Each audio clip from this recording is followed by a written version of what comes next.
નમસ્કાર દોસ્તો, સ્વાગત છે તમામ મિત્રોનો હસમુખ એમસીએસ ચેનલની અંદર। દોસ્તો આજે આપણે આવનારી વન વિભાગ ફોરેસ્ટની પરીક્ષાની ઉપયોગી થાય તેવા થોડા પ્રશ્નોની માહિતી મેળવીશું। તો થોડા એમસીક્યુ પ્રશ્નો લઈને આવ્યા છીએ આજે।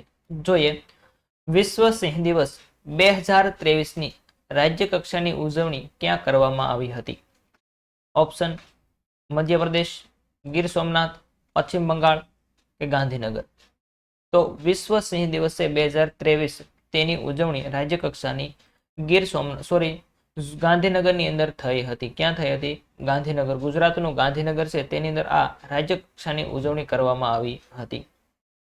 ત્યાર પછી જોઈએ, પશ્ચિમ બંગાળમાં મેંગ્રોવના સંરક્ષણ માટે કઈ પહેલની શરૂઆત કરવામાં આવી છે? પશ્ચિમ બંગાળની અંદર મેંગ્રોવનું સંરક્ષણ કરવા માટે એક પહેલની શરૂઆત થઈ છે। તો પહેલ કઈ છે?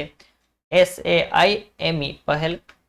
ત્યાર પછી SMILE પહેલ, SAME પહેલ કે એક પણ નહીં? તો કઈ પહેલની શરૂઆત કરવામાં આવી છે જેનાથી મેંગ્રોવનું સંરક્ષણ અથવા તો તેનું જાળવણી કરી શકાય?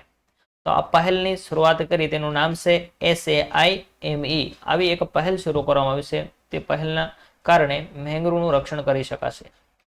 ત્યાર પછીનો ક્વેશ્ચન, ભારતના કયા રાજ્ય દ્વારા બ્લુ ડ્યુકને સ્ટેટ બટરફ્લાય જાહેર કરવામાં આવ્યું છે? મિત્રો, કયું એવું એક બટરફ્લાય છે બ્લુ ડ્યુક નામનું બટરફ્લાય, તેને સ્ટેટ એટલે કે રાજ્યનું બટરફ્લાય જાહેર કરી દેવામાં આવેલું છે?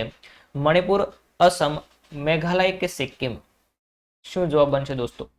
તો અહીંયા બ્લુ ડ્યુક છે એ એક બટરફ્લાય, તેને સિક્કિમ રાજ્ય દ્વારા પોતાનું સ્ટેટ બટરફ્લાય જાહેર કરવામાં આવ્યું છે। નામ યાદ રાખજો, બ્લુ ડ્યુક છે તે સ્ટેટ બટરફ્લાય કયા રાજ્યનું? સિક્કિમનું। ત્યાર પછી, air quality early warning system લાગુ કરનાર અમદાવાદ દેશનું કેટલામું શહેર બન્યું? કઈ સિસ્ટમ લાગુ કરી? Air quality early warning system તેને લાગુ કરી છે એવું આખા દેશનું અમદાવાદ શહેર છે તે કેટલામું સિટી બની ચૂક્યું છે? તો દોસ્તો અહીંયા જવાબ બને છે ઓપ્શન એ 6 નંબરનું, છઠ્ઠા ક્રમાંકનું અમદાવાદ સિટી એવું છે જેને સૌપ્રથમ air quality early warning system છે તે લાગુ કરી છે। આપણે ટૂંક સમયની અંદર દોસ્તો આવો તમને વધારે કંટાળો જ્યારે ચડતો હોય વાંચતા ત્યારે આ એક વિડીયો નાનો એવો જોઈ લેવાનો, જેથી તમને મિત્રો મગજ ફ્રેશ થઈ જાય અને થોડા પ્રશ્નો પણ મળી જાય। તો વિશ્વમાં પરમાણુ ઈંધણ કચરાને દફનાવનારો પ્રથમ દેશ કયો છે? વિશ્વની અંદર અત્યારે મિત્રો ઘણા બધા કચરાઓ છે તેનો નિકાલ થઈ રહ્યો છે, તેમાં ખાસ કરીને પરમાણુ ઈંધણ છે, આ પરમાણુ ઈંધણને દફનાવનારો એક દેશ બન્યો છે પ્રથમ। તો તેનું નામ શું છે?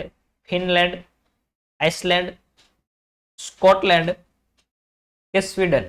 કયો આમાંથી દેશ છે જેને સૌ પ્રથમ પરમાણુ ઈંધણ કચરાને દફનાવનારો પ્રથમ દેશ બન્યો? તો જવાબ બનશે દોસ્તો અહીંયા ફિનલેન્ડ। ફિનલેન્ડ એક એવો દેશ છે જે સૌ પ્રથમ આવા કચરાને દફનાવનાર પહેલો દેશ બની ચૂક્યો છે।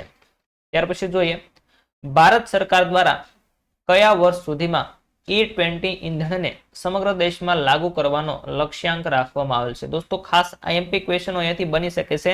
નાનો એવો વિડીયો છે, પરંતુ શોર્ટ વિડીયો જોવા કરતા હોય કે નાનો એવો ટૂંકો વિડીયો જોઈએ તમારું માઇન્ડ ફ્રેશ થાય અને થોડા પ્રશ્નો પણ વધારે મળી જાય। જોઈએ તો કે E20 ઈંધણને સમગ્ર દેશમાં લાગુ કરવાનો લક્ષ્યાંક છે તે કઈ સાલવારી સુધીમાં કરવામાં આવેલો છે? 2025, 2027, 2030 કે 2050? ચાલો, કયા વર્ષ સુધીમાં સમગ્ર દેશની અંદર E20 ઈંધણ તમને જોવા મળશે દોસ્તો? અહીંયા જવાબ બને છે 2025। હવે ટૂંક સમયગાળાની અંદર આ મિત્રો 2024 ચાલી રહ્યું છે અને 2025ના સમયગાળાની અંદર E20 ઈંધણ તમને જોવા મળશે। ત્યાર પછી જોઈએ, નીચેના પૈકી કયો આબોહવાકીય પ્રકાર મુખ્યત્વે ગુજરાત રાજ્યમાં ફેલાયેલો છે? તો ગુજરાતની અંદર મુખ્યત્વે કયો આબોહવાકીય પ્રકાર છે તે ફેલાયેલો છે? આવો પ્રશ્ન દોસ્તો પૂછાય તો 2 માર્ક જવા જોઈએ નહીં। અશંતઃ ભેજવાળી ઉષ્ણકટિબંધીય શુષ્ક, બી અર્ધ શુષ્ક ઉષ્ણકટિબંધીય શુષ્ક, સી અશંતઃ ભેજવાળી સંક્રમણીય શુષ્ક કે ડી અર્ધ શુષ્ક ઉપ ઉષ્ણકટિબંધીય શુષ્ક? તો અહીંયા શું જવાબ બનશે મિત્રો? ખાસ કોમેન્ટ કરવાની રહેશે તમારે। તો જવાબ બને છે અહીંયા ઓપ્શન બી અર્ધ શુષ્ક ઉષ્ણકટિબંધીય શુષ્ક। અર્ધ શુષ્ક ઉષ્ણકટિબંધીય શુષ્ક છે તેવી આબોહવા છે તે ગુજરાત રાજ્યની અંદર ફેલાયેલી છે। ત્યાર પછી ગુજરાત રાજ્યમાં મુખ્યત્વે કયા પ્રકારની જમીન જોવા મળે છે? ગુજરાતની અંદર મુખ્યત્વે મોટા ભાગે કયા પ્રકારની જમીન જોવા મળે દોસ્તો?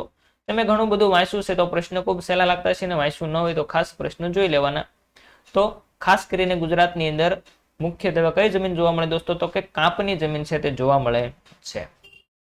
ત્યાર પછી જોઈએ બાગાયત સહાય લક્ષી યોજનામાં વધુમાં વધુ કેટલી સહાય મળવા પાત્ર છે? બાગાયત સહાય છે દોસ્તો, તમે જોઈ શકો છો આઈ ખેડૂત પોર્ટલ પર તમે આના ફોર્મ ભરી શકાતા હોય. તો આ બાગાયત સહાય લક્ષી યોજના છે તેની અંદર વધુમાં વધુ કેટલી સહાય મળવા પાત્ર છે? 5,000, 2,200, 2,500 કે 3,000? ચાલો, કેટલી સહાય મળવા પાત્ર છે બાગાયત સહાય લક્ષી યોજના? પ્રશ્ન પૂછાય તો દોસ્તો જવાબ પસંદ કરવાનો તમારે ઓપ્શન સી 2,500 જેટલી વધુમાં વધુ રકમ મળવા પાત્ર રહેશે બાગાયત સહાય લક્ષી યોજનાની અંદર. ત્યાર પછીનો દોસ્તો આજના આ વિડીયોનો છેલ્લો ક્વેશ્ચન. હવે મિત્રો ટૂંકા વિડીયો આપણે માત્ર આવો જોશું જેથી તમને વધારે ઉપયોગી થાય. IUCN મુજબ જે પ્રજાતિ વન્ય સ્થિતિમાં 10 વર્ષોમાં 50% વધુનો ઘટાડો નોંધાયો હોય તેને કઈ શ્રેણીમાં મૂકવામાં આવે છે? મિત્રો IUCN દ્વારા અલગ અલગ કેટેગરી બહાર પાડવામાં આવે છે.